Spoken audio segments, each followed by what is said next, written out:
is OverDrive with Hayes, Noodles, and the O-Dog on TSN 1050.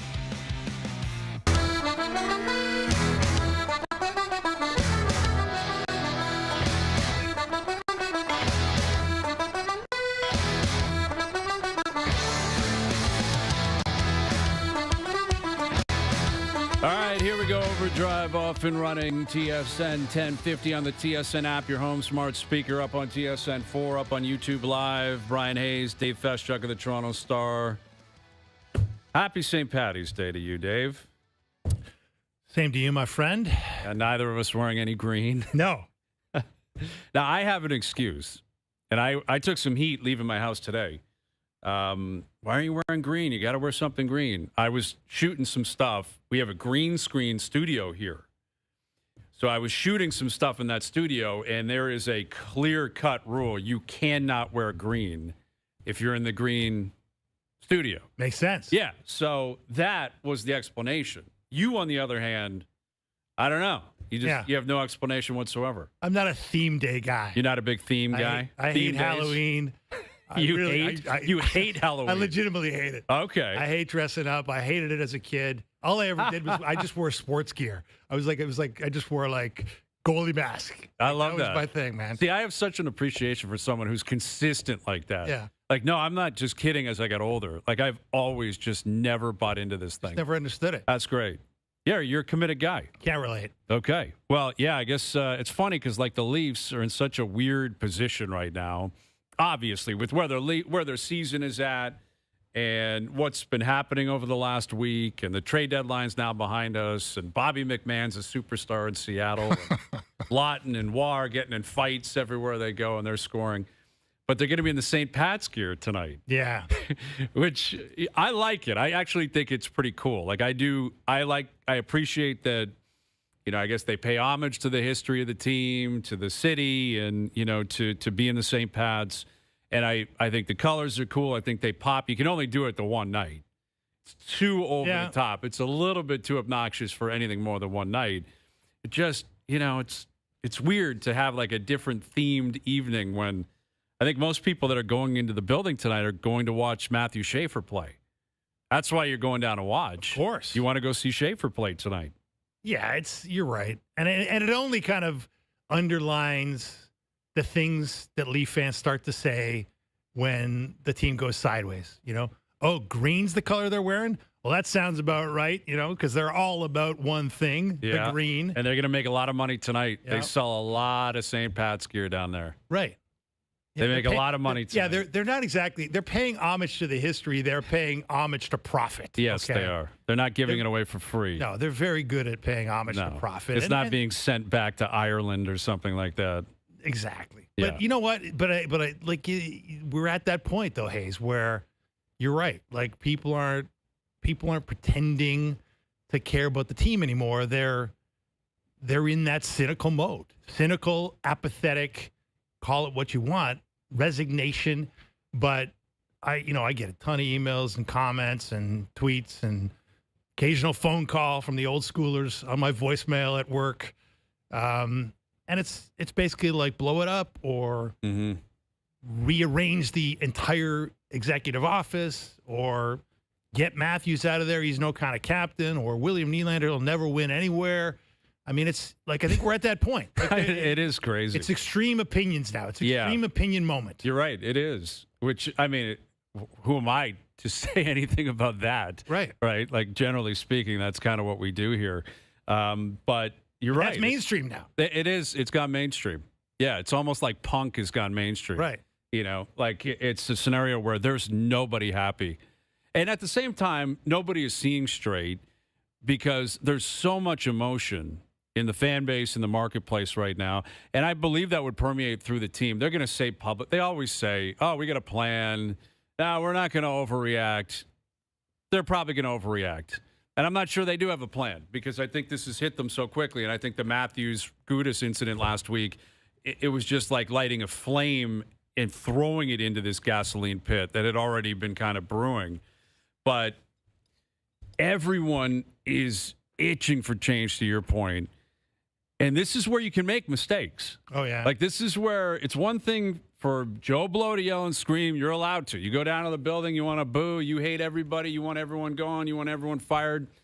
Totally reasonable. And you may be right. Maybe that is the best play. It might be the best plan. But it might not be the best plan. And this is where there needs to be some clarity down at Maple Leaf Sports and Entertainment. Like, someone's got to breathe. Someone's got to figure out exactly what's right, exactly what's wrong, the best way to rectify it, and the best way to get back in a situation where you feel like you can win. That's ultimately what it comes down to. Yep. But that, I am quite curious to see how that's going to work with Pele, with the hierarchy of Maple Leaf Sports and Entertainment, who are Torontonians who live in the city, and you can't escape it. You can't get away from it. No. Like Berube and Tree Living possibly can. Berube more so. He's got a day job. He goes to the rink. I think he pushes stuff away. He doesn't seem like a guy sitting on his phone at night, and scrolling. I could be wrong, but I don't get the impression Craig Berube is on Twitter and Instagram and TikTok and YouTube and sitting there wondering what the masses, are saying. So he might have an escape plan. He also might understand this is where it's going. I've been around the game for a long time. Nothing I can do. I'm going to work hard the rest of the way, and we'll see where it goes. And I've got 2 years left on my deal. And I'm making money anyway. If you want me to leave, pay me. There you go. And I will be paid on the way out, which he will be. And he might step right into another job or start working media. Maybe he just retires and goes, it was a great career. See you later. But the guys, the people at the top, the ones in the suits, and this is what is particularly scary for the average fan, is they're the ones that really have to make the right choice here. Like, they're the ones that need to breathe. They need to figure out, what the right play is, who should be at the wheel. And there's so much emotion and just negative energy that there's a very good chance they get swept up in it and just say, forget it. Everyone's out. Everyone's gone. Get rid of everything. And then you ask the question, which would be a reasonable one after they would do that. Okay, what now? Right. Like, what are you doing now, and who's doing it? Exactly. And I don't know if they have that, clear vision right now. No, there's no easy vision, right? That's the problem, is that if you say, well, we gave it 10 years with this group, and on top of the fact we didn't make the playoffs this year, on top of the fact that they showed their gutless, heartless, runaways in big moments again and again and again, their captain writhing on the ground, Anthony Stolarz ripping a shred off him for Mason Marchment, running him and just lying there and nobody bothering him. I mean, you go through the list, right? The list is incredibly long, and we just started it. Even if you kind of just say, yeah, let's just move on. Like, first of all, it's not your choice, because all the important characters that you would want to move on from have no trade clauses. So you're going to have to involve them in some difficult conversations. They're going to have complete control over where they go, or if they don't go. Because guess what? If they don't want to go, you ain't moving them. Mm-hmm. So that's the difficult part. And then the other thing is, if you pivot to let's go younger, you have no youth. You literally have almost zero youth. Anything in the prospect pool. So no picks, no prospects. So there's no easy path. No, it's very difficult. They're in a very tough spot. Like, and it's their own. Listen, objectively, you could take a step back and realize this is not shocking, not unpredictable. When you basically go all in for a decade, at the end of that, the light is going to dim a little bit. In this case, yes, at some point it comes due. You trade picks and prospects and go for it and give that guy the deal and that guy the deal. Fire this guy. Okay, we're going for it. And in the moment, it all made sense. The problem is they never got the payoff. They had the decade of going for it mentality without the banners that are going to sit there afterwards where you can say, well, we'll never forget that. Sure, it's ugly now. Go talk to people in Chicago, Blackhawk fans. They're still paying that bill. Yeah. But they have 3 cups. That's the thing. And it was worth every second of what they've gone through the last 5 or 6 years, worth every single second for what they went through the previous 6 to 8 years. The Leafs, they just never got that payoff. They never even got to a conference final, let alone a cup final, let alone winning one. So it's not as if it's a shock. This was always feeling like a sort of, inevitable finish. But this is where it does get tricky. And, the term optimism doesn't get used a lot. I don't know. I mean, that is probably a big part of what they have to sell. And that comes down to who you're going to keep. Who's going to be the voice of all this? Who's going to be the one that sends the message? Who gets in front of the media and by extension the fan base and finds a way to exude some optimism. It's difficult. It's a very difficult thing to do. But it can buy you some time if you sell it properly. Once you've sold it, now you got to execute it. Even more difficult to do. But that's what's really needed. I guess that's the best way to put it. Like if I were to say one thing this fan base needs right now, this organization needs optimism. Where is it? What is it? That's the thing. And it's not even a timeline on that, because I think you're crazy if you think it's 6 months or a year. You know, it could be 2, could be 3, could be 4. The Leafs are going to be around for hundreds of years. Been around for over 100. Leaf fans are used to this, man. I joked about it a couple of weeks ago. It's like what Bane said in The Dark Knight Rises, right? Like I was born in the dark. Right. You know what I mean? Exactly. Like you adopted the dark. If you're a Leaf fan, you were born in the darkness.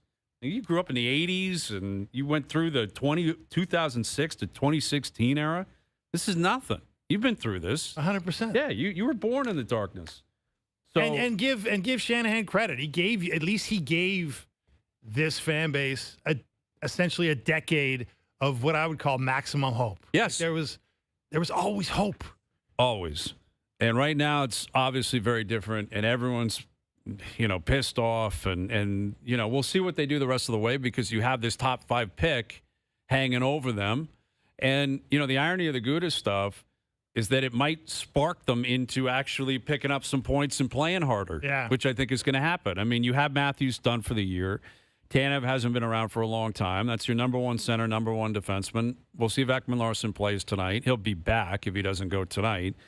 They're playing younger guys, and they're still, being outshot, and there's going to be moments where they get caved in, and they're going to lose games. But I wonder if it's sparked a level of intensity or embarrassment that's going to push them to actually pick up enough points where they hand over the 9th pick to Boston or the 11th pick to Boston.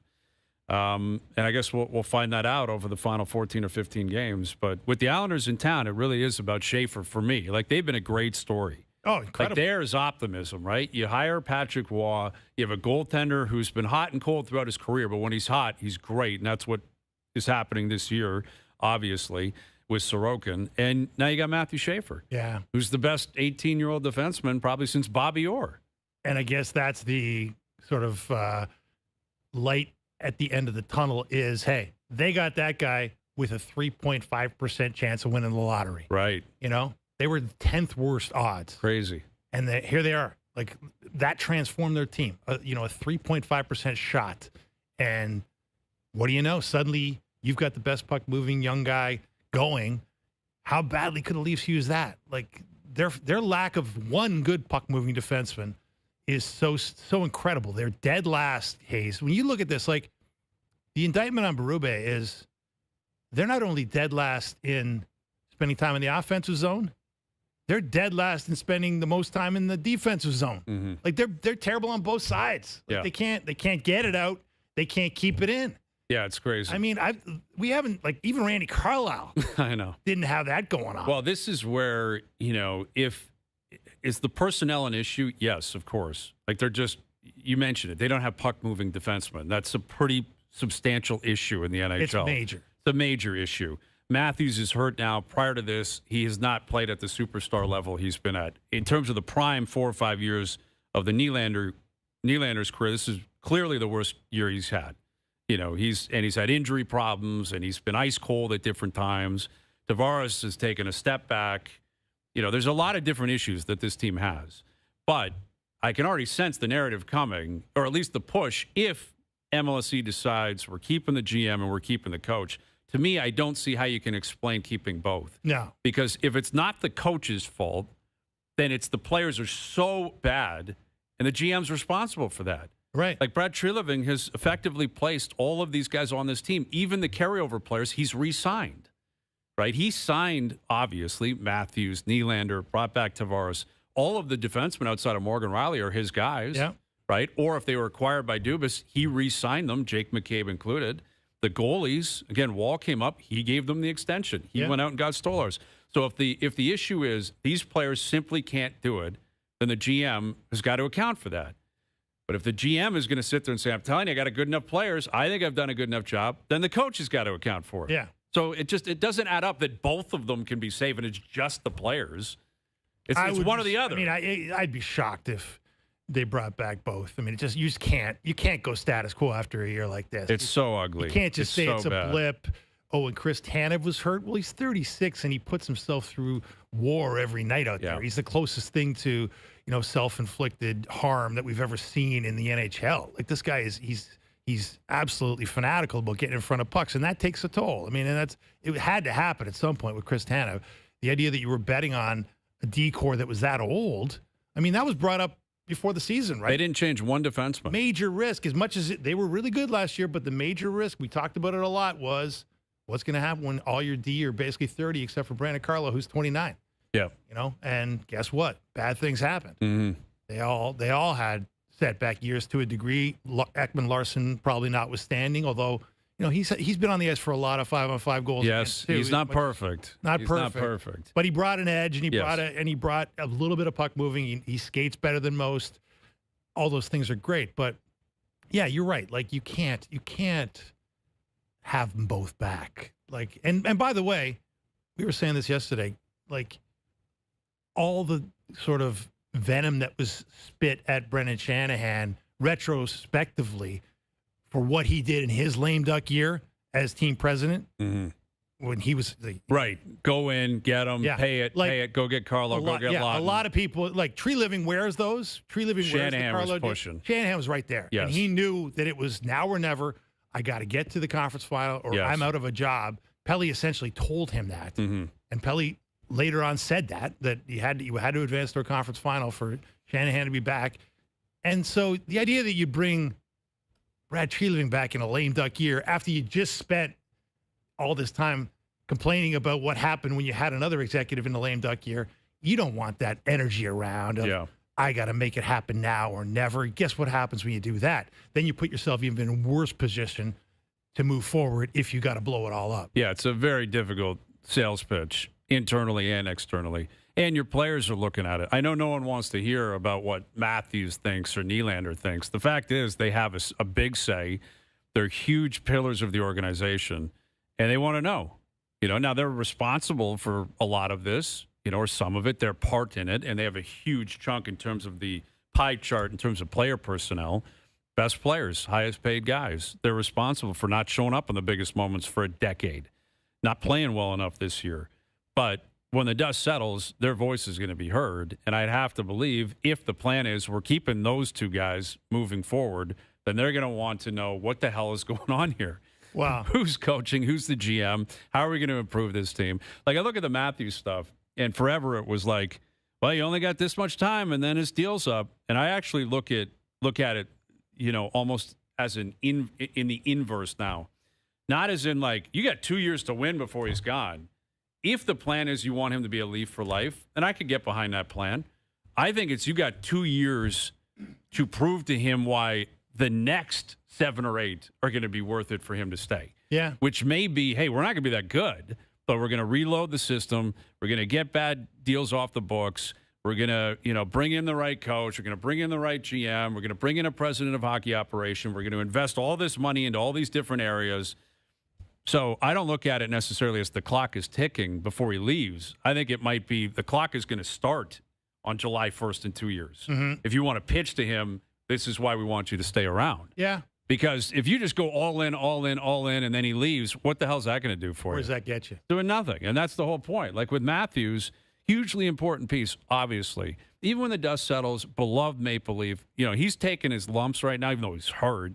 But everyone's getting it, like we just said. Everyone's in the firing line if you're a Maple Leaf or you're associated with this organization.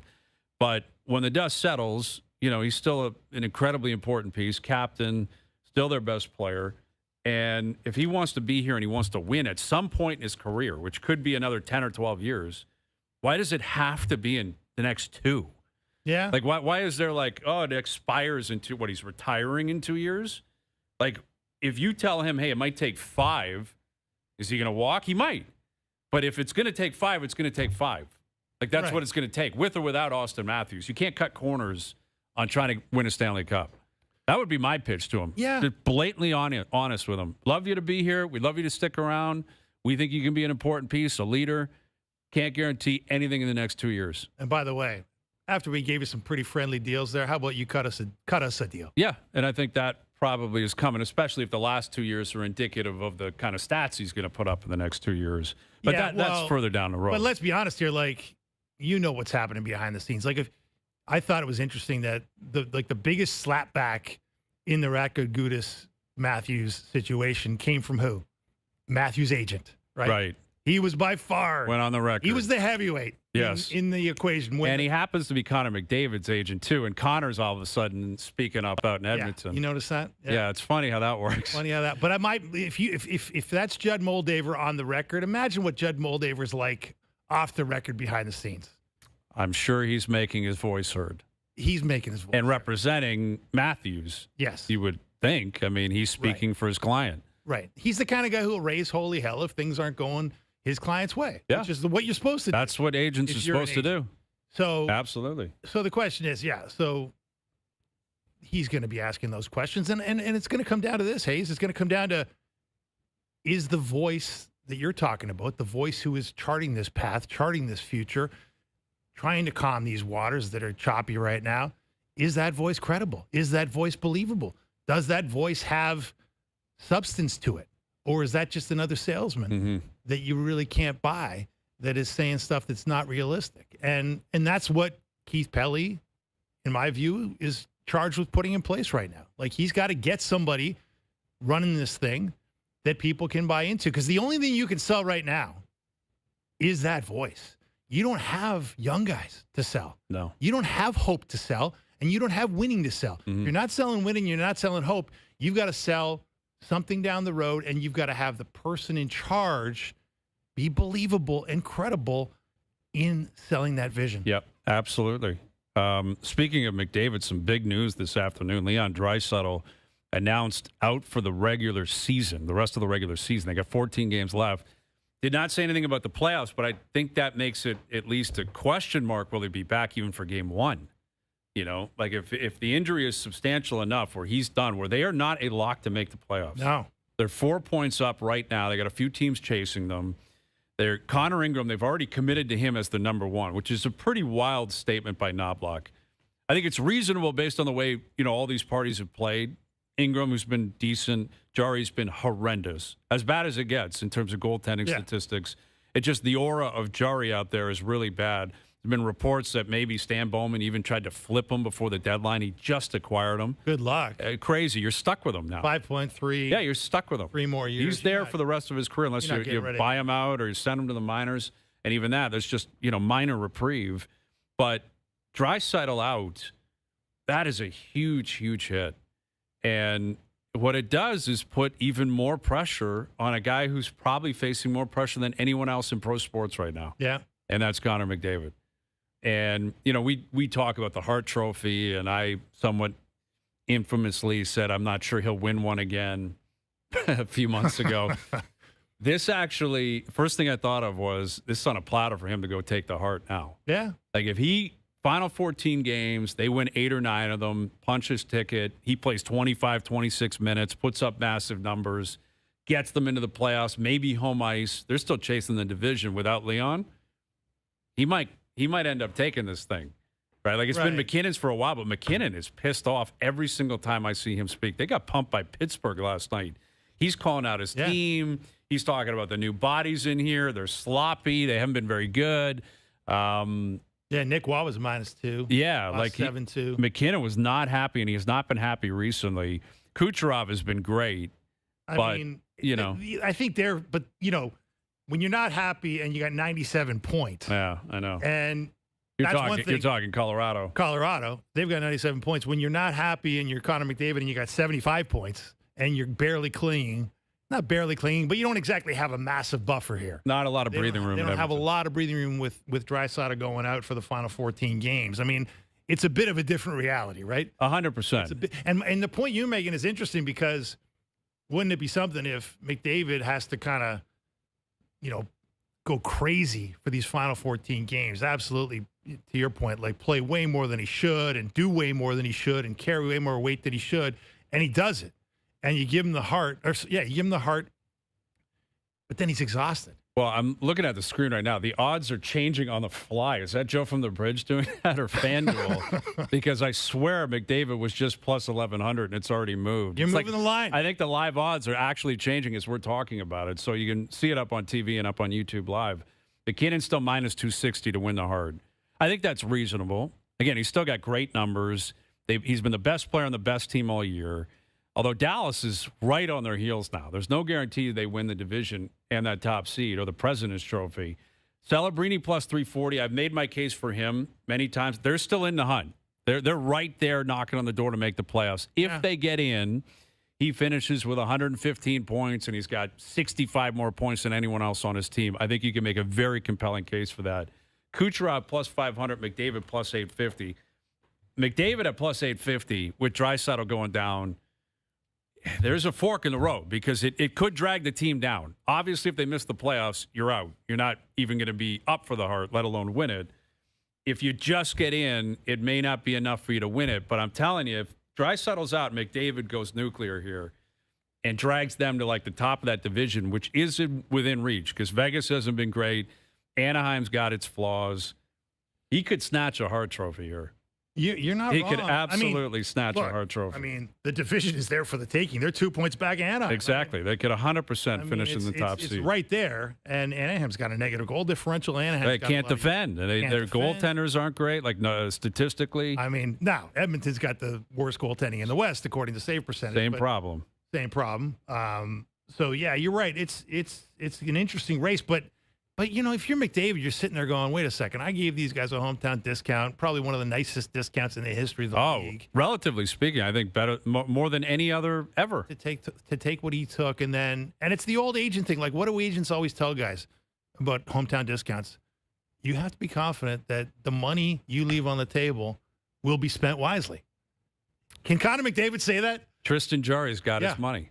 That's what I mean. Like pretty much. Trent Frederick got his money. Trent Frederick and Tristan Jarry plus McDavid is what, 18, 19 million, which is what a lot of people kind of projected he'd be at. And McDavid's like, I should probably have taken that money. Yeah, maybe Frederick and Jarry aren't exactly helping me. Not right exactly the guys that I would have spent that extra money on. But yeah.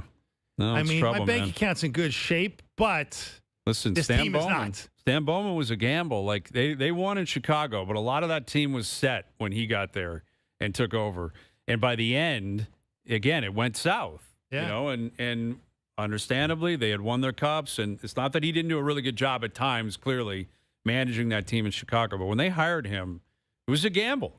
You know, it was, all right, let's see what you got. And you talk about a guy that's going to take a lot of heat. If they fail to make the playoffs, he will get destroyed in Edmonton, like hammered in Edmonton. Might be hearing from a certain Judd Moldaver. I would think there might be a statement on the record even from Judd.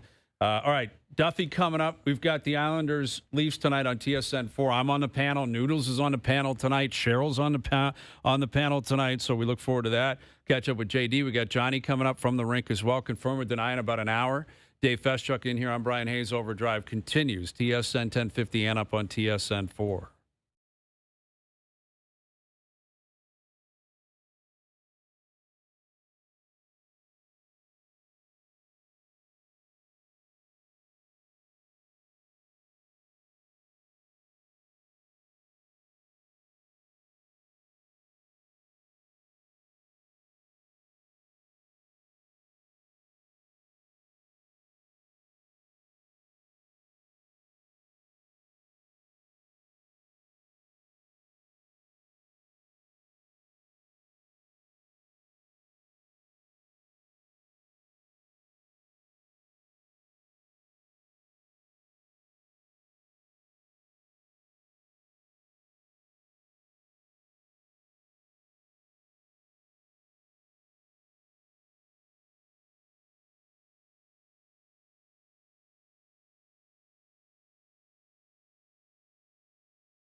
Tonight on TSN 1050, your Toronto Maple Leafs face off against Matthew Schaefer and the New York Islanders. Coverage starts at 6 p.m. Johnny Toronto! Hear it all on TSN 1050. The Leafs live here.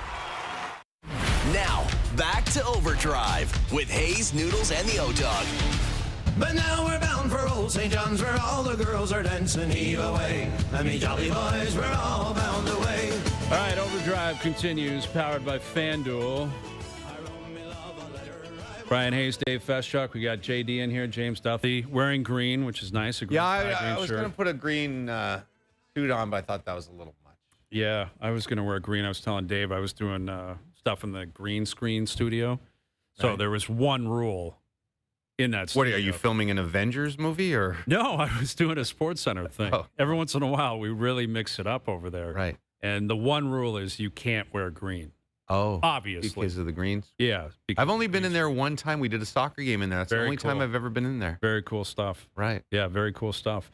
We were talking about this Draisaitl injury done for the rest of the regular season. Do you find the wording to be a little bit too specific? Like, it didn't say back for game one of the playoffs. Yeah. I think it's a guarantee returns. Do you think they're not doing that because they don't even know for sure if they're even going to make it? Yeah, They gotta sweat I now. think that's just the safest way to announce it. Right? Okay. You don't know you're in yet. You don't know exactly. There's no way that you can determine today that he's when of the playoffs start, like April 17th or something about like that. that. There's no way you can say, oh, yeah, he's not good. He's not going to be good on April whatever 13th, the last game of the year, but he'll be good on April 17th or whatever it is. So I think that's just the safest way to cover all your bases. And Scary, though. Scary. Like, they're on thin ice anyway. it is not impossible. Look, the Habs are probably going to make it. But not But guaranteed they're not either. guaranteed. It is a possibility. I don't know all the percentage sites that you could go over. Like, if the Habs don't make it, Ottawa will probably make it. But it's not guaranteed. Right. And if the collective country, went 0 for 7. Wow. You know what the mathematical odds of that even happening are? Oh, man. Especially with the hopes before the season of the Jets, the Leafs, the Habs and the Sens up and coming, Edmonton, 2 straight finals. Vancouver, they were iffy to make the playoffs maybe, but they weren't going to be horrible. And look at this. Yeah. Five Look at teams, 5 Canadian teams made it last year. Yeah. And Edmonton, I feel pretty good about them getting in. I think the Habs will get in. Like, they're a resilient team. They score a lot. I think Marty St. Louis done a good job there, but they've got teams on their heels. You mentioned Ottawa, who could be the only team that gets in if Montreal comes out. But Columbus is one of the coolest stories in the sport right now, and they are red hot, and they're on the heels of Boston, Detroit, Montreal. So there is a chance, like, Detroit jumps into the 3rd spot in the division, the Habs drop into a wild card spot, and just Columbus leaps them, and the Habs, Ottawa, Edmonton, everyone else miss it. I mean, that would be incredibly depressing. I can't picture that happening, but it is within reason, which speaks to just how crazy the whole season's been for all these Canadian teams. I mean, the probabilities are pretty good for Edmonton. They're at 80% on money puck. Montreal's right around 79. So What's Ottawa at? Ottawa's at 56. What's Toronto at? Good one. Good Close. one, Duthie. But, I mean, Hayes had an interesting theory, Duthie, about how 14 games here for McDavid to kind of say, hey, guess what? I got to be, speaking of Avengers movies, I got to be a superhero again. And he's moving the line. It was like plus 1,100 for McDavid as Hart Trophy winner, and he started talking about it. Now it's plus 850 because it's a pretty good narrative. If he could, with Draisaitl out, and if he could get him in, Right. with the goaltending as bad as it is, with all the talk about their lack of depth, I mean, what do you think of that narrative? That definitely could be, like, in a year where the race is so close, that could be a tiebreaker type thing, right? So the last thing he would probably want is to have this on his shoulders. But they did they do have center depth, like the Dickinson acquisitions helps them there, but obviously none of them are Draisaitl. But I would think you're probably right. If he ends up winning the Art Ross and they get in the playoffs now and he's significant down the stretch, that probably tilted his way. Yeah, because it was the other way when Draisaitl won. Remember, McDavid was hurt, and he was so good and dragged them there. When Sid got hurt and Gino was so great, Malkin won his heart. I could see it being the case here with McDavid. So We got the game tonight on TSN4. Do you think Schaefer gets Hart votes? I don't mean that's where I was going. Like, where is he going to be in all of this? I think he Matthew deserves Schaefer. to be in. Like, I don't think he deserves to be first, but he deserves to be like top 5. I haven't looked. Like Kucherov's in there too. Celebrini if they McDavid. get in. McKinnon's the favorite. But like he deserves to get. What do they vote? 5? I haven't had. Yeah, you vote for 5. So he deserves to be that 5th. I think. I'm sure there's somebody I'm missing that probably deserves votes that some fan of is screaming at right now. But I don't know how you can not look at that guy, who Patrick Waugh was talking the other day about how he started on the 3rd pair at the beginning of the season, and now he's like the definition of a stud, the most ice time on the team, like 24 minutes, runs the power play, does everything, and is going to do it for the next 15 years. It's insane. We're running a board in our pregame tonight about what 18-year-old defensemen have done. No 18-year-old defenseman has ever done this. Bobby Orr had 13 goals in his 18-year-old year, albeit 20 less games or something, but it's insanity. Yeah.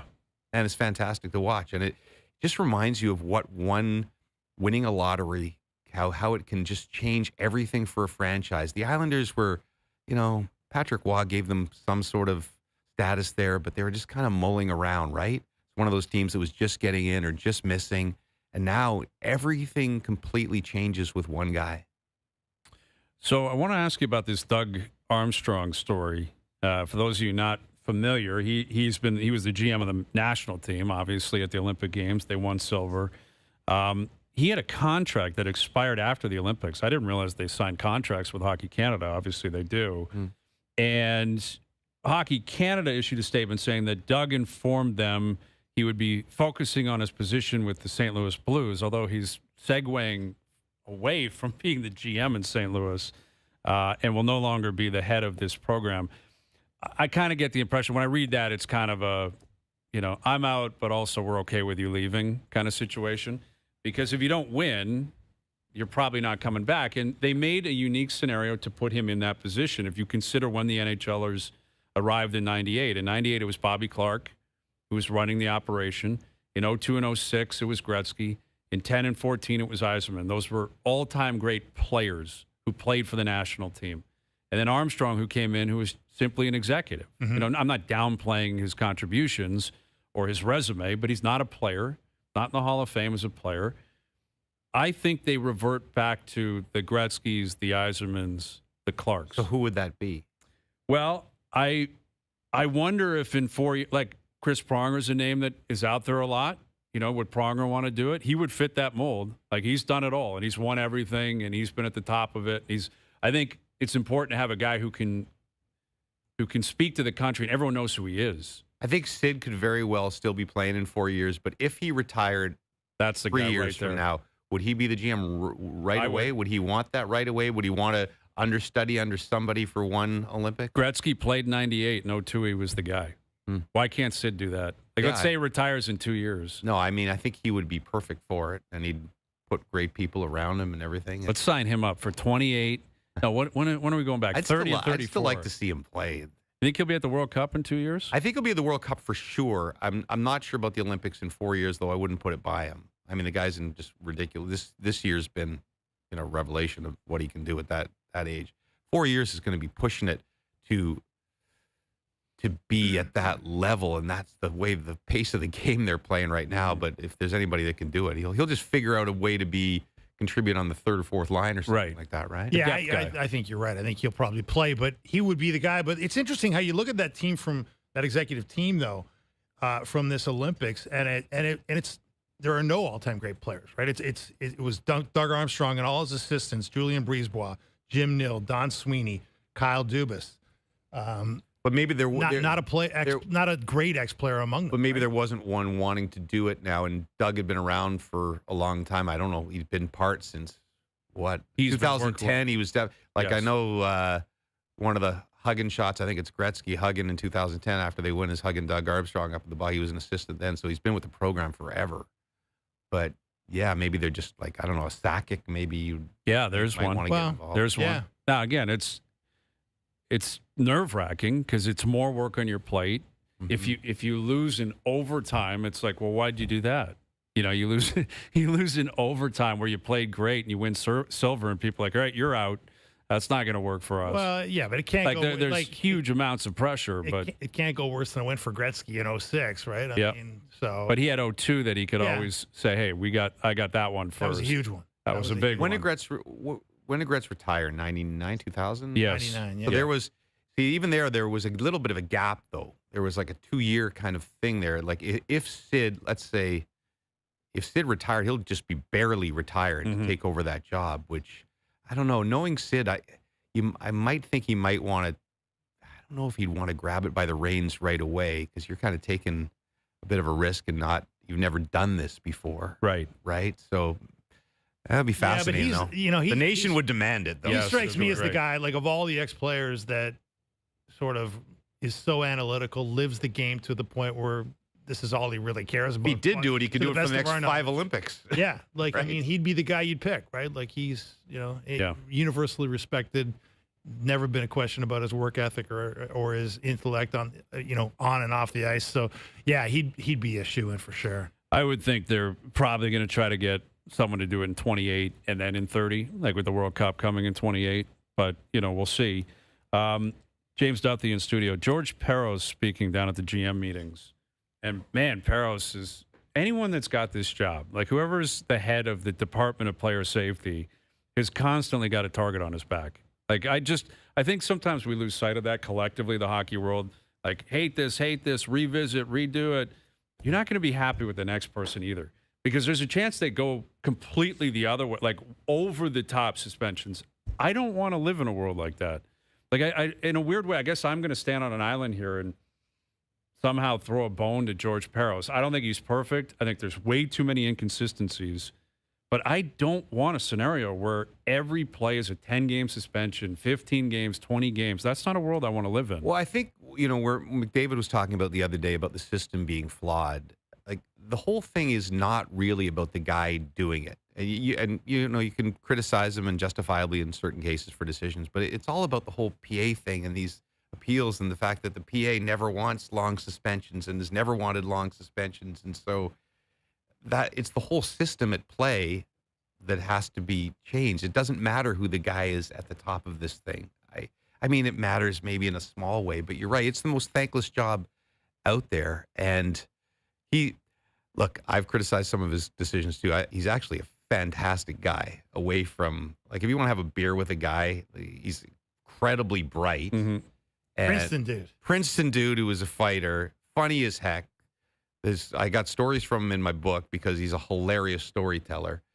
But I don't think you can win at that gig. Again, I'm not trying to say because he's a good guy you shouldn't criticize. I thought the suspension for Gudas was too short as well. Mm-hmm. But I just think the system, I thought McDavid said it quite well. We really have to look at the entire thing, and the PA has to somehow get on board with not just fighting for the guys to have shorter suspensions all the time.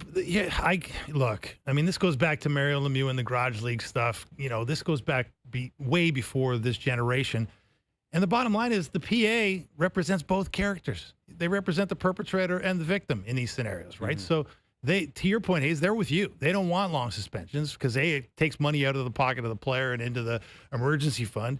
And B, guess what?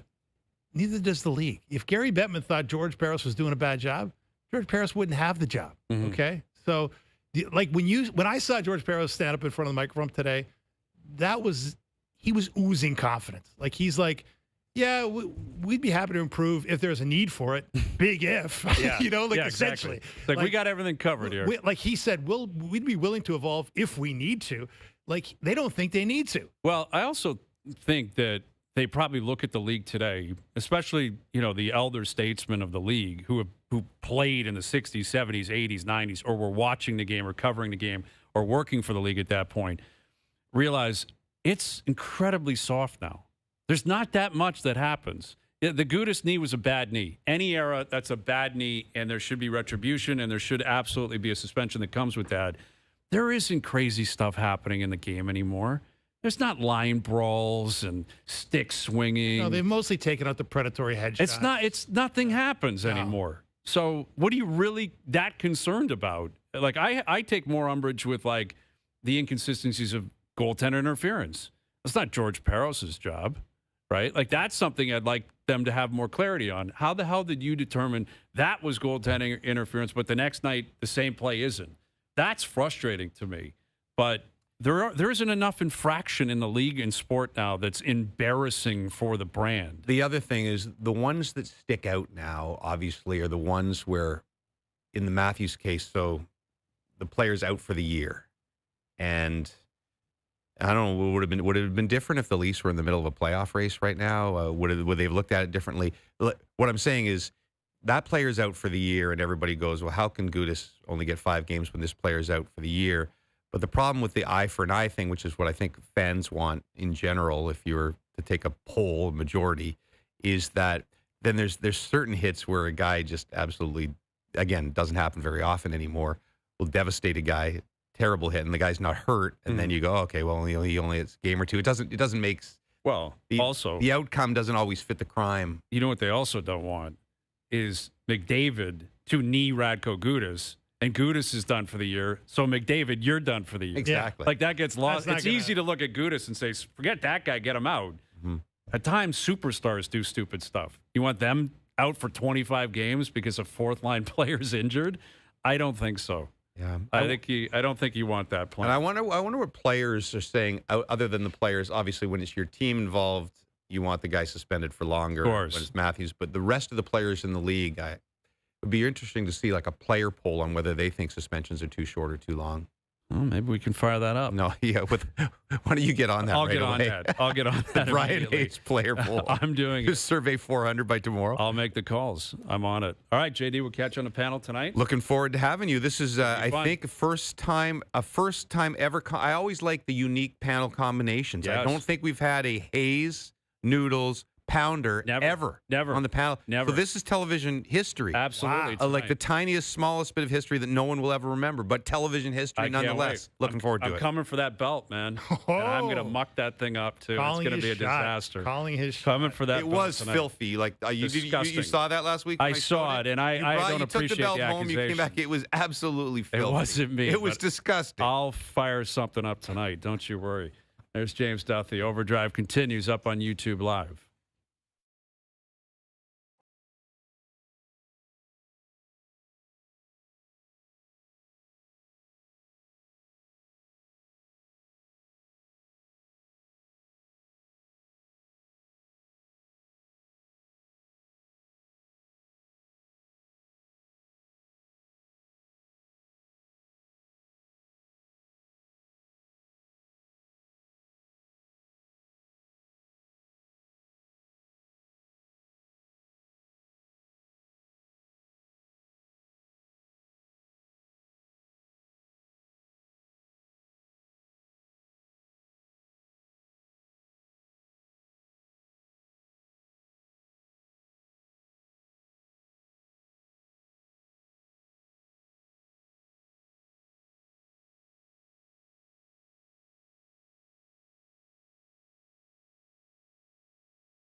With Hayes, Noodles, and the O-Dog. All right, Mike Johnson, confirm or deny coming up. WBC final tonight, USA versus Venezuela. I guess Aaron Judge was walking into the park in an Austin Matthews jersey. Team USA. A lot of connection there, right? Yeah. The baseball team, the hockey team. Judge and Matthews, a lot of comparisons, too. Vladdy came in with an Austin Matthews at the World Series. Leaf jersey, yep. Leaf jersey. Yep. Yeah, There it Matthews is. getting a lot of love, man. Yeah. A lot of love. Oh, that big C, the big C on the jersey. The Yeah. selling point. Absolutely. Like he earned that. He was the captain. He almost had a Four Nations win. I mean, he had multiple opportunities to score in overtime, and then obviously he was a big part of that gold medal team. He's almost done a lot of things. Almost done a lot of things, just like Aaron Judge. That's right. Almost done a lot of things, especially in the World Series. We'll see what Judge has in store tonight. WBC's been decent. Been fun. It gets better, I think, every time it comes back around. I mean, right? I was sad for Canada. And At least they got into the playoff. But I didn't realize that it was an Olympic qualifier. Canada can't make the Olympics now in baseball. Did you know Really? that? I did not know I didn't that. know that. I realized that retroactively, that they had to this was the qualifier for the North American teams. Wow. Well, that seems disappointing. Yeah, I'm disappointed. That seems very disappointing. But they had a good run. Ernie Witt, love Ernie Witt. Oh, How can you not love Ernie Witt? Hour 2 coming up. Leafs Islanders tonight. Big trade in the NFL. Confirm and deny coming up. Overdrive continues. TSN app and up on TSN 4.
This is OverDrive with Hayes, Noodles, and the O-Dog on TSN 1050. Baby, I just wanna dance with my pretty little Galway girl. You're my pretty Hour 2 OverDrive continues, powered by FanDuel, bringing you more ways to play your game your way. Brian Hayes, Dave Festruck of the Toronto Star. Confirm or deny later in the hour. Mike Johnson coming up from Scotiabank. Leafs Islanders tonight. St. Patrick's Day. I don't think do they sell Guinness down at Scotiabank?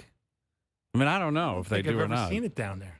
Yeah, like I'm not generally a Guinness drinker, so I've never really looked into it. But They do have that one pub where they got a lot of different beers. I'm sure they've got it. I mean, I'm sure it's somewhere on tap in the building. Or a can. Yes, gotta be. Got to be. They'd bring it in. Come on, today. for a night like tonight, you got to make an adjustment, right? Although they all, all these buildings, they've got deals with different companies, right? Yeah. So I don't know who even owns Guinness, if it falls under the umbrella of Molson or Budweiser or whatever, I don't know. The global behemoths of beer. There's a lot of them. There are quite a few. But There's a less few and of them. less, though, right? They're like they all get bought up eventually. Yeah, true enough. But Leafs Islanders tonight. Big trade in the NFL today. Jalen Waddle on his way from Miami to Denver. Like Miami is, you talk about taking it down to the studs. They are just fully committing to being effectively the worst team in the league for a couple of years. But I understand why. Like they haven't been competitive in so long. Well, and when you roll the dice on a quarterback and it doesn't turn out, I mean, you got to get another quarterback. And how do you get one? Right? You got to tank. Got to tank. Got to get him in the draft because how else do you stumble upon a generational quarterback that might give you a chance to have a 10-year run like the Bills have Allen and the Chiefs have Mahomes? I mean, if you don't have that as your centerpiece, you're kind of kidding yourself. Yeah, and this is not the draft where they're going to likely get him. I mean, there may be Mendoza is going to likely go first overall. There's other arms in the draft. They could take them, but they've got 2 picks now in the first round, a bunch of picks, I think, in the second, third, fourth round. They're loaded. They've gotten rid of their GM, new coach. Tua's gone. All their weapons. Tyreek Hill's out. Waddle's out. They've lost linemen. Like, they're basically just saying we are fully committed to this, but it kind of is the way it has to go in the NFL. I think so. Like, when you have Drake May and Josh Allen within your own division, the Jets are loaded with picks. Now, they'll screw it up because they're the New York Jets. And I can't sit here and say I have a ton of faith in the Miami Dolphins either, based on what they've done in the last 20 or 30 years. No. But if you're Denver, if you're Bo Nix, man, you got talent around you. Like, you got a coach who is uber smart and is going to put you in a great position to succeed. They got a really good defense, a great defense in Denver. They were right there. They were the number 1 seed in the AFC this past year. And now you add Waddle. It's put up or shut up time, I think, for Bo Nix. And that's the question, right? Can he get it done? Does Bo Nix really scare you, right? In a big game, yeah, the defense is great, and they've got you're right. They got weapons. They've got weapons, and Peyton's one of the best in terms of out scheming the guy on the other sideline for sure. But look, I mean, hey, Bills fans will tell you, it's beat the Bills. No guarantees. Right? Yeah, there's no guarantees. It's no guarantees. And like that game, I mean, Bills fans will replay that game in their mind a million times, right? Where they had that game. 3-point game, should have had it on a number of plays, some controversial calls, and that's the NFL, right? Like, But the question is, like, yeah, I guess you can win with Bo Nix. You can probably win with Bo Nix. Well, I mean, you just won with Sam Darnold. Yeah. And Darnold's been really good the last couple of years. And I think he's proven he's further along than Bo Nix. But Peyton likes him, and Nix, he's got a live arm. And if you put weapons and everyone around you, you're going to get that. It's not always Mahomes that wins. We just proved that. But he likes him, but what's his option? Like, he's got to like him. He's stuck with him. That's the NFL. Russell Wilson was his option. Yeah. And he made the right choice. But you're right. I mean, what else are you going to do? Bo Nix is your guy. You got to hope. You're hoping you can bring the best out of him and get him to a level where he's not hurting you. Absolutely. Right? Leafs Islanders tonight. The Islanders, one of the surprise teams. Like, I was trying to put a list together today. Pittsburgh. Yeah. Buffalo. Buffalo's number 1. Buffalo's number 1. Like, without question, because it's not just that they're the best team in the league the last 3 months. And how much fun they are to watch. They're incredibly entertaining. They're the top seed in the East. for top seed in the division. But Pittsburgh, I think San Jose is right there. I think the Ducks are right there, although most people thought they'd take a big step forward, but they're leading their division right now. Columbus, if they get in, would fit the mold of a massive surprise. But the Islanders, I think, have to be pretty high on this list. Patrick Waugh, you bring in Schaefer. They weren't horrible last year, but they haven't been great for a couple of years. The guy who will be making a call tonight alongside Gord Miller joins us now. Here's our TSN hockey analyst, Mike Johnson, joining us on the Maple Toyota Hotline. Johnny, where does this Islanders team rank for you in terms of kind of the surprise rankings of the NHL? They would be in like tier 2. I think if we're going like the teams that overachieved the most, to me, even more than Buffalo, it's San Jose and Pittsburgh. I think both of them in last in each conference. Like that's where I thought they were going to finish. And even though Buffalo might be better and have a better chance to go further, we thought Buffalo would be around the playoff picture. 84 points, 86 points. Now they might be at 92 or 102 now. But the Islanders, yeah. You're like, well, what's changed? Because they do just roll over so many of the same players year after year. What's changed is that Ilya Sorokin has had a Vezina caliber year, that David Riddick has come in and been a really good backup, and that Matthew Schaefer, maybe I'm bearing the lead, Matthew Schaefer has come in, and it's not just the 20 goals or the 47 points. He has been a franchise altering in how they play and how they feel, the energy that they have, their perception around the league, all of it. He has changed all of it as an 18-year-old. And guys, maybe the best story I think I've ever heard. My first game in Toronto, Maple Leaf Gardens, right? I'm from Scarborough, my hometown. I probably had 100 people there. I didn't get 100 tickets, but I had 100, 150 people there that I knew. Matthew Schaefer is pushing upwards of 1,000 people at the game tonight. And as a jaded sort of locker room guy, like sometimes rookies, they get so much oxygen. You want to say, okay, enough with the Schaefer show. We get it. He's good. Like, we're a team here. That's not the case with him. Not because the person he is and the story that everything he's been through. Like, I think legitimately his team would be looking at and saying, we have to do this for Shave tonight. It's not important to them to make it good for him. But if like 1,000 out of the 18,000 people, 5% of the crowd is going to be somehow there to see Matthew Schaefer, which is mind-blowing and so spectacularly amazing. It's going to be a lot of fun. Yeah, that is incredible. And, there's just certain players that roll through town where, they create a buzz with their presence and it becomes a game that you're going down to see them as opposed to even seeing the Leafs. It's obviously more highlighted now because of the way the Leafs are playing and the fact that their season is effectively over. But, I think McDavid's held that title for a decade, comes through town once, got to have a ticket. If you have access to it, got to have it. Sid, Ovi have had that, kind of presence for the last 20 years. Schaefer's pretty high on that list for me, Johnny. Like, if I could pick one kid to watch play, it's probably him or Celebrini. And, we saw Celebrini roll through town about a month ago. Schaefer might be at the top of the list. If like an ISO cam go down to the rink, it's incredible.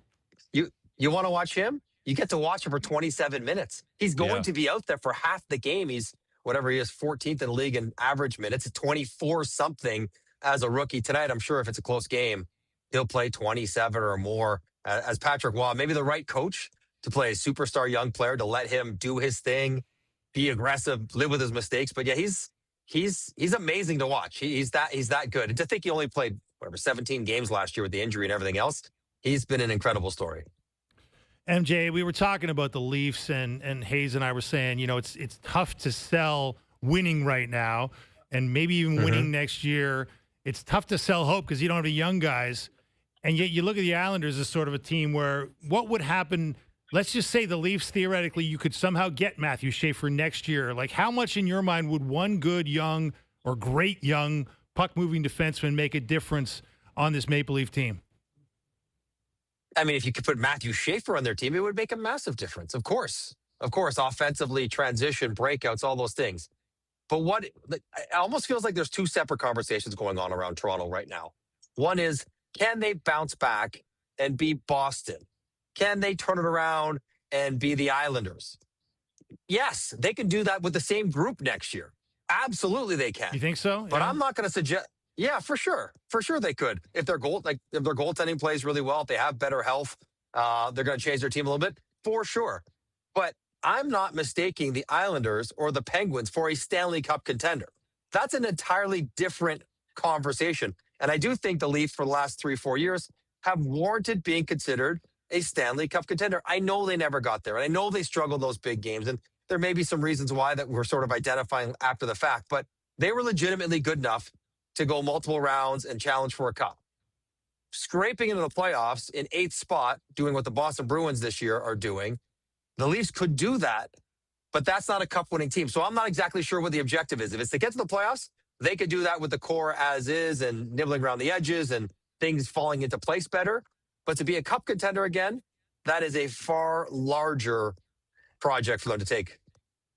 So Craig Berube said today that they're still talking about the Gudas on Matthews hit daily around the team. Now, it has been less than a week, but it was last Thursday that happened. We're into the following week. It's Tuesday. I was off yesterday. I figured by yesterday it was kind of a dead story. It clearly wasn't. It clearly still isn't. It certainly won't be until they go through Anaheim, I think, in 2 weeks. So, or a week and a half from now. But does this have life for like 14 more games, 15 more games, whatever they have left? Or do you see this kind of after tonight dying, then it comes back alive when they go to Anaheim? Like, how much more oxygen is in the Gudas, Matthews, lack of response conversation? Feels, Hayes, like it has to maybe be in the periphery every game. In that, whether it's a reminder before they start, or a word on the bench, or just the reality that if anything even remotely happens, everyone's piling in, right? Like, I think in that sense, for the next 14 games, if there is anything at all that goes on, it will be part of the overreaction that they have. So, yeah, that will last till the end of the year. I can't imagine what more they could say about it. Whatever speeches they're going to have, and I agree that they should have had them, there's not much more you can say. We should have done this. We will do this in the future. You can call out guys individually. You can teach them how to fight, whatever you want to do. But after that, they got to just go out and play and then react differently. And then the Anaheim game will be the other flashpoint in this year where, I mean, I guess I'm expecting Michael Pezzetta to come up and fight. Someone's going to fight or Dakota Joshua, or someone's doing or fight him. Yeah. Fight him multiple times. Like, might have to fight him 3 times and get him out of the game, or fight him and then go fight Leo Carlson. Like, I'm not calling for guys to get hurt, but this is sort of the reality of the jungle that is the NHL at times. Then it will be a story, but I don't know. And what if you're one of the guys on the bench? Like, say what you want about Max Domi. He would have been in there, right? He would have been in there. Mm-hmm. And at some point, for guys that would respond that way, you'd almost get tired of hearing these talks about lack of reaction or lack of this, lack of that. You're like, but it's not me. I would do it. It was the guys on the ice that have to do it. So the whole thing has been an awkward, unpleasant, sort of humbling, emasculating experience for the guys that were out there and for the team. So it'll be in their awareness, but I can't imagine they talk about it much more after today. Well, the league doesn't stop talking about it. MJ, obviously, Matthews' agent made a lot of noise about the suspension not being adequate, said that George Parros and the player safety department should be suspended for giving him a 5-game suspension. Good line. And Good line. Very good line. Very good line. The kind of agent you want on your side for sure. And Parros spoke today, and I'm sure you were tuned into, you're a U.S. college guy. He's a Princeton guy. And, he basically, he reminded me of Eric Spoelstra's response to the Bam Adebayo 83-point game the other night when the coach of the Miami Heat said, I apologize to nobody for nothing. I thought George Parros was essentially saying, we're good here. We do what we do, and if you don't like it, well, sorry. Part of George Parros' job is to take the arrows. Like, that is absolutely part of the job. To take it for the league and take it on the chin and be criticized and scrutinized and everything else. And he knows that. He also was very sort of confident in himself and the process they have. You could see when he was asked about his little presser today, there wasn't a lot of room for doubt that maybe they weren't doing exactly how they should do it. Also, 2 things worth noting. 1, the rules and the suspensions are not George's decision. He operates based on what he's told to do by the GMs and the clubs and the league. Like, it's all a function of what they want the suspension to be. The same way that you used to be able to jump over the boards and jump on the ice to get in a fight, and then it became a 20-game suspension, and then it never happened. If they wanted stuff not to happen, they would change the rules or the implementation of the rules to make it not happen. So while he is the face of it, it is not strictly his decision on how kneeing penalties get penalized. That's not just for him. The other thing, though, is that you could have softened the stance by offering up, like, you know what, we're always open to new ideas. As good as we think we're doing with it, we can always get better. We're always willing to take Connor McDavid's input. If players want to get together, we're happy to have a talk. Like, there was none of that could have showed a little bit of, not contrition, but just openness to conversation. But maybe that would be also a can of worms he doesn't want to deal with the rest of the year. With Mike Johnson, our TSN hockey analyst. So sticking in Edmonton, obviously McDavid is healthy and playing, but Draisaitl is not. It was announced earlier this afternoon. He's out for the rest of the regular season. Connor Ingram's been announced as the #1 starter. Tristan Jarry, you're officially a backup, if that. They're hanging on by a thread. You know, that said, they could still win the Pacific. You know, they're 2 points out of top spot in the Pacific and 4 points out of being out of the playoffs. How big of a blow, beyond the obvious, Draisaitl out? Like, how does it change your math on whether or not you believe they're going to make it, whether or not you believe they end up with home ice, winning the Pacific? What does this change in your eye in terms of the projection of the Oilers the rest of the way? So the thing they got going for them, as you said it, Pacific. It's terrible. And so, like, they could probably get in with a low point total. What changes is the idea that we've been waiting all year long with the assumption, not the hope, but the assumption they'll figure it out. It'll be fine. They'll get rocking and rolling. They'll dial it up. They've been to these finals in a row. They'll, last 20 games, and then they'll go in the playoffs. And whether they come first or second or third or fourth, they, much like Florida last year, would be okay wherever they end up. So the idea of them finding their best game, well, that's out the window, because without Draisaitl, their best game is going to be 97 go, 97 go, and I hope for the rest. So that does change. If he's back for the playoffs and he's 100% healthy, do you not like them in a first-round matchup against Anaheim? I would. I would like them against LA or wherever, anyone but Vegas, I suppose. They'd be a pretty heavy favorite. So that doesn't change. But the whole thing, which we thought would smooth itself out, will continue to feel scratchy the rest of the way. No Draisaitl, Connor, Ingram, and net. We talked about this like a month ago. Hey, remember what I said? Would not surprise me if Ingram's playing in the playoffs. Well, sure enough, there he is. It's going to be a grind, and they won't look very great the rest of the way until maybe he gets back, until maybe the playoffs. And it will be harder for them to even make the playoffs or maybe get a home ice in the playoffs given this injury. Sort of sketching out an idea that maybe this is where McDavid goes ballistic, right? He drags them into the playoffs, playing 27 minutes a night and scoring like he's never scored before, and maybe he wins the Hart because of it. But what's he got left in the tank when game one rolls around? Always a believer in that Hart. Go ahead, Johnny. Chime in, Who cares? As long as he wins the Hart, that is all that really matters right now. Yeah. Connor McDavid's I'm hedging. Now I'm calling the Hart. I've hedged. It's an official hedge. Do not maybe get Daniel Dale on this show again. All right, we see what he can do with old video. Yeah. I mean, obviously, McDavid is as uniquely qualified as anyone to go, out of this world and run up a ton of points and go on a tear and a heater and get to 50 goals and get to 130 points. It's all right there that he could do. Now, he usually does that with Draisaitl there. Right, like he doesn't often do that because Draisaitl has really been pretty durable. Even when he gets hurt, he plays, and he plays actually quite well when he's hurt, which maybe says something about the fact that he's missing the last month of the season. But yeah, that is the great luxury they have. Like, they have McDavid, and they have their power play. So you figure that they'll be able to score 3 goals a game almost on those two things alone. And if they can do the rest enough, they'll be able to win enough games to get enough points to get in the playoffs. It just won't feel like they are a legit contender. It feels like if they were to bump in under their current state to any of those Central teams, even with Minnesota not playing great, they would lose that series. That's the way it feels today. And right. I think that's the big change with Draisaitl out. Well, if you move to the East, Edmonton's the lone Canadian team in the playoffs out West. The Habs are the lone team out East, but they are also not necessarily breathing easy right now.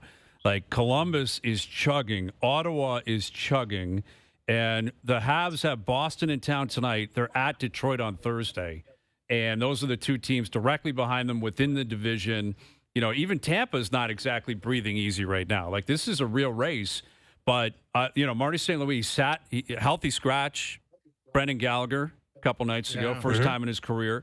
They brought Fowler up. They're going to play him. They don't know what to do with Montembeault. They've got Columbus. I'm looking at their schedule here. Now, they're not directly competing with Columbus because Columbus could still catch the Islanders or Pittsburgh and, get in through the Metro with how red hot they are right now. But the Habs have got to play Columbus 2 more times. So they've got Columbus twice. Again, they don't play Ottawa again, which I think benefits Montreal because Ottawa would probably love to play them again and get a chance to possibly pick up points, maybe a 4-point game. But where do you stand on the Habs and, mini Jerry's on them pulling this off and sticking in a playoff spot? I mean, there's so little time left. Mini Jerry still feels 70% because they have multiple paths, right? Like they can beat Columbus. Columbus could jump the Islanders. Habs could get Islanders. Like there's a lot of different ways they could get one of those spots. But what is interesting and what I'll be curious to watch, I'm going to do the game on Thursday in Detroit with Montreal, is that it has been largely in the last 2 weeks such an overwhelmingly positive vibe check in Montreal this year. The party in the building and everyone's scoring, and it's just you let the good times roll. Like here we go, Demidov's great, and Cap, like all the reasons to like that team. And so, what will be curious to me is if they were to lose tonight and Columbus wins, if they get down in one of those wild card spots, is the first sort of real adversity and pressure that they will face all year long. And what do they do with that? They are still a very young team, and most of their best players don't have a ton of down the stretch or playoff experience under their belts. So that will be interesting to see. I just think, though, 3-4 points with a game in hand. If you look at those games played, they have more than Columbus. They have more than Detroit. They have more than Boston. So that does work in their favor. So, yeah, it's still probably 65, 70% they make it. Yeah. But it's gotten a lot tighter, and you can feel the tension for the first time all year in Montreal. And that's a very different atmosphere for the guys to go play in. Yeah, and it was the opposite this time last year where they were Ottawa, right? And they took off and they didn't lose and they were clutch and Suzuki was phenomenal and Montembeault was great down the stretch. Now it's, you're the pace car effectively. I mean, Buffalo, Tampa notwithstanding, but they got a really interesting schedule because they play Detroit, they play Boston, they still play the Islanders twice, they play Columbus twice. So those are big games. Yeah. Big games, man. It's kind of crazy. There isn't a Canadian team that you can sit here and say, I definitively know they're making the playoffs. Yeah. Feel good about Montreal and Edmonton. Feel okay about Ottawa, although they're running out of time. Where this time last year, there was 3 or 4 teams you knew were making it. It's been a wild season.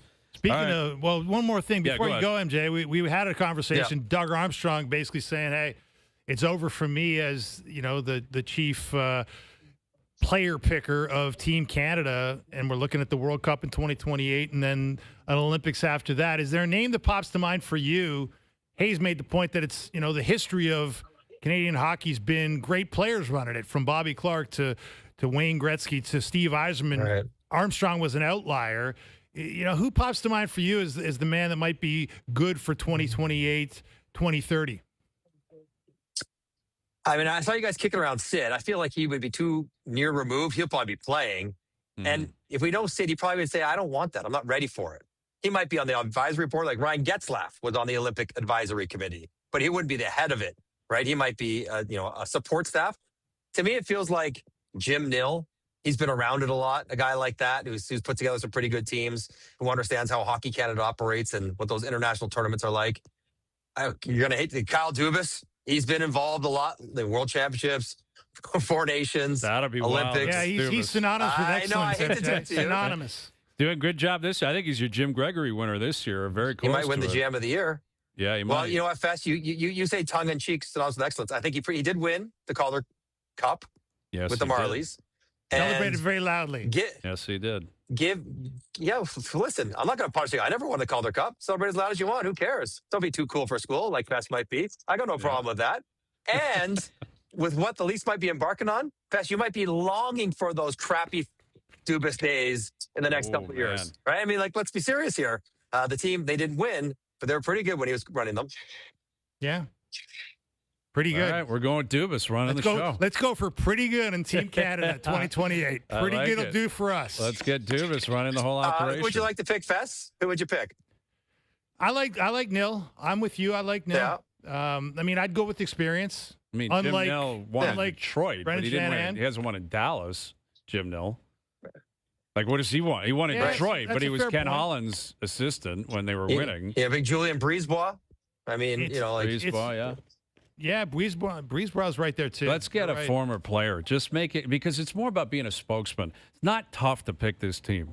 It's really not that tough. And you got to commit. I don't know. You got to commit. You got a committee. I don't know. They could have had 3 or 4 different players and maybe could have helped a different result in the Olympics. Although they played great, they probably should have won. But I do think whoever runs the team sets the template for what that team's going to look like, along with the coach. So I don't think it's inconsequential. Hey, it's once you pick it, you're not doing anything. Like Gretzky had the fiery speech in 2002, whatever it was. But that doesn't happen very often. You're mostly a figurehead. But ex-player, I don't know. Chris Pronger, he seems to be out doing the rounds a lot. Yeah, Pronger might want to get into something like that. Maybe. Yeah. Yeah. Okay. Sakic, for sure. I like it. I like where this is going. All right, we'll see. We got a couple years till the World Cup, and before you know it, we're going to be back over in France, right, in 2030 for the Olympics. All right, Johnny, enjoy it tonight, buddy. Oh, I love it. That's going to be big. You got to make sure you're there for that one. That's a good one. It's a very Nice good one. Will be nice. Yes. Yeah, boy. There you go. Thanks, Johnny. We'll see you tonight. Cheers, boys. Mike Johnson joining us here on the Maple Toyota Hotline. Red Tag Days are here with the all-electric Toyota BZ. Goes from 0 to 100 in just 5.1 seconds and charges from 10% to 80% in just 30 minutes. Drop by Maple Toyota today. All right, confirm or deny coming up. Best bet still to come later in the hour. Leafs Islanders tonight. Schaefer in town. Hey, speaking of guys that could have been on the Olympic team. Yeah. Schaefer probably should have been in retrospect. Absolutely. OverDrive continues. TSN 1050 and on TSN 4.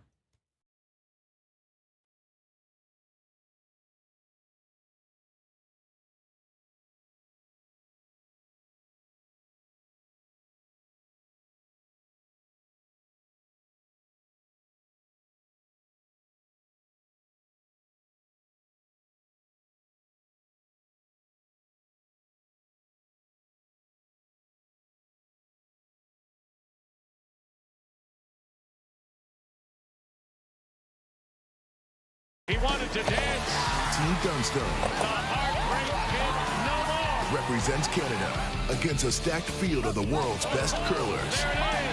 The LGT World Men's Curling Championship, March 27th to April 4th on TSN. RJ Decker, tonight on CTV. Stream tomorrow on Crave.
Tonight on TSN 1050, your Toronto Maple Leafs face off against Matthew Schaefer and the New York Islanders. Coverage starts at 6 p.m. Johnny Toronto! Hear it all on TSN 1050. The Leafs live here. Now, back to OverDrive with Hayes, Noodles, and the O-Dog. I can neither confirm or deny that this is in fact a segment. Boston trades Andrew Raycroft to Toronto in exchange for the rights to Tuukka Rask. It's been my honor and a privilege to serve as the general manager of the Toronto Maple Leafs Hockey Club. It's time for Confirm or Deny. Do you regret giving all those gentlemen the no trades or no movement clauses? I can neither confirm or deny that. I can't confirm or deny. All right, Confirm or Deny, brought to you by Boston Pizza, Canada's favorite sports bar. Enjoy $15 lunch at BP where you get an entree, a side, and a drink, and you'll get it all in 20 minutes or less. A fast lunch doesn't have to be fast food. See you for a $15 fast lunch at your local Boston Pizza. WBC final tonight, which I'm throwing a curveball at Joe from the Bridge, pun intended. But if the Americans win this tonight, confirm or deny, do you think this is like a big legacy moment for Aaron Judge in particular? Say he wins MVP, couple of big hits tonight, the Americans win it on American soil. What does this do for Judge's overall legacy? You can tell by the way they're setting this up that they're Judge himself and baseball in general are trying to set it up that way. Get the win. Yeah. Get a win for this guy. And look, I don't doubt the sincerity of the players. Judge among them who've said this is a huge event. They love it. They think actually the atmosphere is better than a World Series. That's boisterous. Absurd. That to me is absurd. But like it is more boisterous. Like when the Dominican Republic plays. And Venezuela's been pretty good. Not when the U.S. is playing Canada or something like that. I wasn't picking up on like, wow, that's the equivalent of what we saw at Rogers Center for Game 7 of the World Series. Those Japan games, even though they're not in the finals, yeah, it would have been great to see Shohei in the final for sure. Okay. The Japan games have been pretty good, too. I'm just calling the bluff on like the equivalence of the World I mean, Series vibe. Look, I mean, I'm going to deny it because it's not the World Series. Yes. It starts with World, but it doesn't end with Series. No, exactly. Okay. And he's got to do it for the Yankees. Right. Like the Americans. Plus, this tournament started with Bryce Harper being like, I don't know, what do we do? Yeah. Like the Olympics are way bigger, and other players being like, nah, no one really cares. Like, but I think it's moved. I think it's moving in the right direction. It absolutely is, and I think it's something the NHL has to learn from. Mm-hmm. Maybe 2028 when you launch the World Cup, maybe it isn't as big and bold and beautiful as you were hoping for. Doesn't mean you shelf it. Yeah. Like they never should have shelved it after 2016. Should have played in 20, 24, 28, and they just said, nah, it wasn't really what we thought. And I get COVID hit, obviously. That goes without saying, and that affected a lot of plans. But you gotta commit to it. Like the WBC, they're on to, what is it? How many have they done now? 5, 6 of them? Like you gotta commit. And you got every 4 years, you got to do it. In 20 years, it may mean a lot. And that's obviously the plan. But I'm with you. I don't think this is going to be paramount for the legacy of Aaron Judge, but it's better than losing. If he loses, he's going to take a ton of heat. Yes. Right? And everyone's going to say, look at this guy. He still can't win. Captain America, captain of the Yankees, doesn't win anything. And then if he wins, a lot of pressure on him. If he wins, it'll be like, hey, whoa, Marner set up the winning goal at the Four Nations. Will he now perform in the playoffs better than he ever has for the Leafs? Right. No. Maybe not. All right, confirm or deny. The NHL should uproot the Department of Player Safety with new staff and new guidelines. A complete renovation of the Department of Player Safety. I'm going to deny it because I'm a realist. I mean, they're not doing that. Should they? Well, MJ brought up a great point. Like, George Parros is doing the bidding of a lot of different people, right? It's not George Parros' opinion here that is ruling the hockey universe, although I'm sure it has a place and it has a voice. Mm-hmm. He's a smart guy, and he's obviously, very influential. But to MJ's point, like, the GMs make the rules of the game. The owners, by extension, are involved. The commissioner, if he thought George Parros was doing a bad job, would have had him fired. And guess what? The NHLPA is very influential in these hearings because they represent both players. They represent the perpetrators and the victims of these plays. And they're a big reason why the suspensions aren't as long as some people would like them, including Connor McDavid and Austin Matthews' agent. So, yeah, it's just realistically, they're not changing it. And actually, practically, I'm not sure that anybody can do that job any better because of all the complications I just laid out. Yeah, you can never make everyone happy. I'm denying it too. Like there are some fans of the game, those that cover the game, that just want violence completely eradicated from it. Right? 20 games for this, 50 games for that. You're a loser if you think this. You're a loser or whatever if you think that. They shouldn't be considered, in my opinion, just as the other end of the spectrum. We need, bloodbaths back in the game should not be considered either. The fact of the matter is the game is softer than it ever has been. It has slowly just been eradicated from the game by osmosis, effectively. It's just we live in a different world than we did 20, 30, 40 years ago. And it's really not that big of an issue. Like, not to the point where you need to completely uproot everything. So I'm denying this. Do I think there are inconsistencies? Yes, I do. Do I think there's enough transparency? Maybe not. But I don't think this is some big plague on the sport. Like, every night there's just vigilante justice happening all over the place, and it's this rudderless ship of just craziness. That's not the world we live in anymore. That's not the league. It's not, and it's not going backwards. It's not going to, with or without George Parros. So if it's your player, your team, you're going to be pissed. If it's another player, another team, you're probably not going to care as much. That's the reality of sports as well. Yeah. Right? This one is particularly highlighted because of the players involved, Matthews and Gudas, the market. And the fact he's out for the season. And he's out for the season, which is brutal. I mean, it sucks that Austin's out. He's never faced anything like this before in his career. He's been knocked out with a hit like this. He's had injuries before, but not to this extent, not this acute. But I don't know. I think people just love hating and love, a gripe. And the league, they don't know what they're doing. Except, it's Connor McDavid. It's Connor McDavid suggesting they review things. But what is his suggestion? That's the thing. It's easy for Connor to say, well, we should probably review it. All right, come up with some ideas. What do you got in mind? Well, if it's... And he's not going to put his neck out there because then when it affects one of his players, they're going to look at him and say, thanks, dude. Yeah. Thanks for pushing for that new guideline when now I'm suspended 25 games because you spoke up. Well, I do think you could probably put in a little more of a star system to protect the star players. But how does that work, not easy. though? How does that work? Well, it's finesse. You need finesse. The game is fast. Yeah. Right? It's difficult to break it down. I mean, it really is. Like, it's a fast game. Things happen quickly. The best players have the puck the most. They're targeted the most. But you're not going to put in a rule where if you hurt a superstar instead of a fourth liner, you get suspended more. You wouldn't write it that way. Yeah. But you might enforce it that way. That is something different. But are they going to do that? Exactly. I don't know. I don't know how they would necessarily get that in fine print. All right, moving on. Confirm or deny, both Columbus and Ottawa will make the playoffs. Both of them get in. Blue Jackets and Senators. They're both red hot right now. They're red hot right now, but I'm going to go with the percentages and say deny that. I think one might get in, but, the percentages don't really lend themselves to the idea that they're both getting in. I mean, Columbus right now, what are they at? They're at, you know what? I'm going to confirm it, man. I know it's a difficult parlay, but you're talking about the Habs, the Islanders, the Red Wings, the Bruins are all on thin ice. Pittsburgh is not a lock to make it either. They've been very resilient. That was a great win by them last night. They keep winning without Sid. They keep scoring.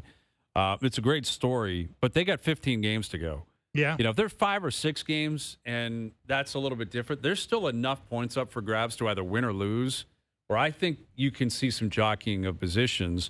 And, post-Olympic break, I was bracing for this. Couple teams to get red hot, couple teams to ice out. Yeah. The only thing that gives me pause, look, I think Ottawa's got a slightly better chance. Columbus has got, according to just strength of schedule in terms of the winning percentage of the teams you have left in their schedule, Columbus has the second hardest schedule. Yeah, tough schedule. They've got Carolina 3 times. They got the Canadiens twice. They got Boston twice. Mm-hmm. They got Buffalo. They got New York Islanders. They've got the Red Wings. Don't hit the road a lot, though. A lot of home games. And I know, but that's a tough schedule. That is. But they're a tough team to play right now. Yeah. That's a two-way street. Like, yes, it is a tough schedule, but I don't think a lot of teams want to play Columbus right now. I just feel like there's room for some craziness here. Oh, look, it's going to be a knife's edge for the final couple spots, right? Big time. We're coming down to the last game. Yeah, I think so. For a lot of these for teams. Possibly multiple spots, teams. which will be great theater. Confirm or deny, Scotty Scheffler will win at least one major this season. Ooh, this felt like I wouldn't have done this a month ago. No, nobody would have. But his numbers he's slowing down a little bit. He's not playing as well as he was. I didn't think I'd see Scotty Scheffler looking like a human being in the way he's looking like a human being right now. Yeah, right? Like especially early in rounds. That's what I mean. Like the irons or playoffs. The irons just aren't kind of sort of magnetic, to the pin like they have been when he's playing great. He looks just a little different, doesn't he? Like I heard some of the swing analysts talking about how his face is wide open. His swing just doesn't look as fluid. Yes. Chambly did a great job on that on the Golf Channel after Thursday, I think, or Friday. Like it just did he? Now McGinley made up a very good point. He said that will happen when you're starting to get a little bit jittery, right? You speed stuff up. It's not that he's lost his swing. It's maybe more mental. He just doesn't feel confident in his swing. But that's all you need to spin you into a dark place. Yeah. Especially in that sport. Mentally, you start messing with yourself, that's a dark place. I'll tell you what though, man. I'm not gonna deny this because I know he's gonna walk onto the grounds at Augusta National be a in about a month. Favorite. And there's something about that place and him. He's pretty good out there, man. He's going to be hard to beat out there. And when you think about the people who are good out there, it's like, who's going to beat him? It's not going to, he'll be in contention at Augusta. So I have a hard time saying just flat out, no, he's not winning a major this year. So I'm going to deny it. Yeah, he's going for the slam at the U.S. Open, and it's being played at Shinnecock this year, which is an incredible place to play golf. Not that I've played it, but I've seen it. I have not played it. I would love to. I'm reluctant to deny it as well because I don't want to get caught up in a month. And let's be clear here. He hasn't been horrendous. He's still making the cut. Yeah. He's had issues on Thursdays. His swing's a little bit off. But he's still, he wasn't really in contention the last 2 weeks. But those are courses he's won at multiple times, much like at Augusta. Yeah. But it is difficult to get caught up in 2 or 3 weeks of poor play, relatively speaking, and say, I'm just going to completely scratch him off the list for 4 majors. I mean, he's still the favorite at Augusta. As he should be. Yeah. As he should be. He's still the best player in the world. He's clear-cut the number one. There are other guys coming. Cam Young, I think, is a good bet at Augusta. Yeah. I think if Morikawa's healthy, he's a good bet. Rory, we'll see. If he's healthy, a good bet. Rahm coming back. DeChambeau, obviously, we saw what happened with him last year. It's not a layup. It's not a lock. Even by any Koepka's starting to play better. Starting to putt a little bit. I'm not sure he's completely out of the picture as a major contender. No, there's some. I mean, there's a lot of guys kind of lurking. Schauffele's starting to wake up a little bit. And our guy Sudarshan. Yes. How cool is that? You guys had him on yesterday. Yeah. That's a really cool story. YouTube golf. Incredible. I'll figure it out. Straight from high school to the pros. No college. I'll figure this out. Yeah. No coach. All good, but he still doesn't have a ticket to the Masters. No, he doesn't. No, I was just joking about but still. that. But he's, hey, man, he could, hopefully he'll get into a major or two. You never know. What a story. He made almost $1 million. Isn't that something? On Sunday. And it's what's interesting about pro golf now, Hayes? That almost never happens anymore. All these guys that are, in the top 10 most weeks, most of them have 20, 30, 40, 100, 200 million bucks in the bank, right? That they've won or earned. And so you don't see that underdog story very often in golf. No kidding, man. And it was a leaderboard that was chock full of big names. Yeah. And then he just kind of came out of nowhere on Sunday. And he looked right at home. Yeah. Right at home. But I just have a hard time betting against Scotty. Maybe there's probably a small tweak he's got to make and he'll figure it out. Flagging it in no time. He's still got a few weeks before we get to Augusta, and it doesn't have to just be Augusta. He could win the PGA, he could win the U.S. Open. Obviously, we know what he's done overseas. It's tough to bet against that guy right now.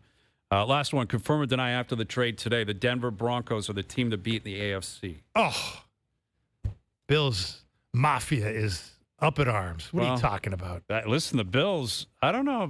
They're going to have to prove themselves next year. They did not win the division. No.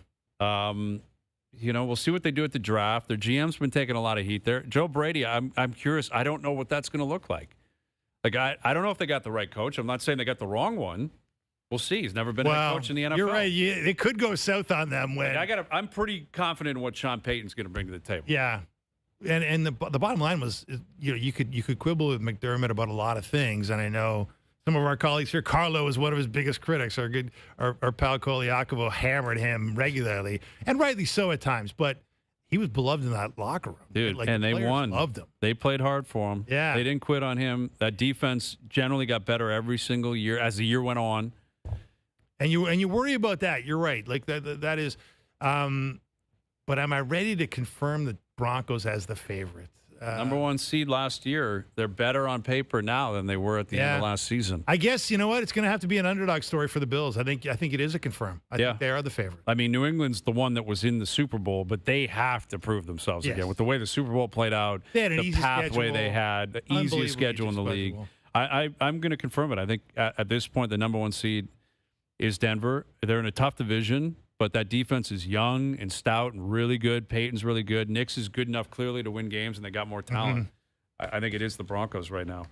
There you go. Confirm or deny, brought to you by Boston Pizza. All right, best bets coming up. Leafs Islanders tonight. Overdrive continues. TSN 1050 and up on YouTube Live.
tonight on TSN 1050. Your Toronto Maple Leafs face off against Matthew Schaefer and the New York Islanders. Coverage starts at 6 p.m. Johnny Toronto! Hear it all on TSN 1050. The Leafs live here.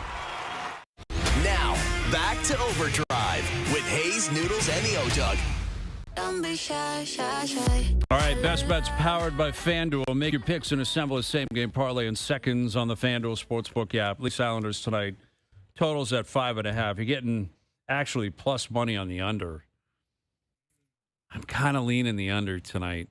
Like, it just kind of feels like a bit of a sleepier game. Goaltenders are going to have to be good tonight. Like the Leafs, that's their best chance at picking up points, which they have been doing recently. And I'm not suggesting a lot of people are rooting for that. No. But you look at it, Woll's been better, Stolar's been better the last few games anyway. And they're kind of playing for something, right? Like they just signed another young goalie. That's it. Exactly. Like, we might have to get rid of somebody here. The writing's on the wall. Yeah. You can't have all these goalies. Only two can be on the team. So I'm leaning towards a goaltending performance tonight. Best Bets powered by FanDuel. Same game parlays around the NHL. Available now on the FanDuel Sportsbook app. Please play responsibly. Must be 19 plus. Physically located in Ontario. So yeah, we got the Leafs in action tonight, and we got the Oilers playing San Jose tonight. Yeah, and that's big. Like Draisaitl obviously out. He's been out the last couple of games, but he's done for the rest of the regular season. But whenever you get Celebrini and McDavid facing off, line mates at the Olympic Games, and both teams playing for something. Edmonton trying to push off San Jose, and San Jose is kind of on their heels. It's a big game tonight. Yeah, man. San Jose wins in reg tonight, man. Every day it's going to get dicier. Yeah, I feel you kind of feel Connor McDavid's pain, man. Like what more does he need to do? But guess what? He's got to do more. Yes, he does. Yes, he does. And Boston, Montreal tonight. That's a massive game as well. Columbus at home against Carolina. Like it's too bad the Leafs are out of it. For a decade, it's been like, what a game, big game for the Leafs. Where are they going to where are they going to end up? What are they going to do? MJ's right. Like, we like to laugh about Dubas, but there was a hell of an era. It just didn't. Well, yeah. It didn't produce the ultimate results that everybody hoped for, but it's fun to be in the dance. They were in the dance every single year. Yeah, and you do take that for granted. Now, I don't blame anyone for saying, all right, that's enough. Let's have more success than this. Of course. But now they're going the wrong way. And we'll see how quickly they can turn that around. All right, Dave. Good seeing you, man. Great to be here. Thanks for doing this. There's Dave Feschuk of the Toronto Star. I'm Brian Hayes. Thanks to everyone behind the scenes for helping out. We appreciate it. Everyone for tuning in today. TV, radio, podcast, web, and, of course, up on YouTube Live. Every show up on TSN's YouTube channel. We're out of here. Enjoy your evenings. Enjoy the games tonight. We're back tomorrow at 4 p.m. We'll chat then.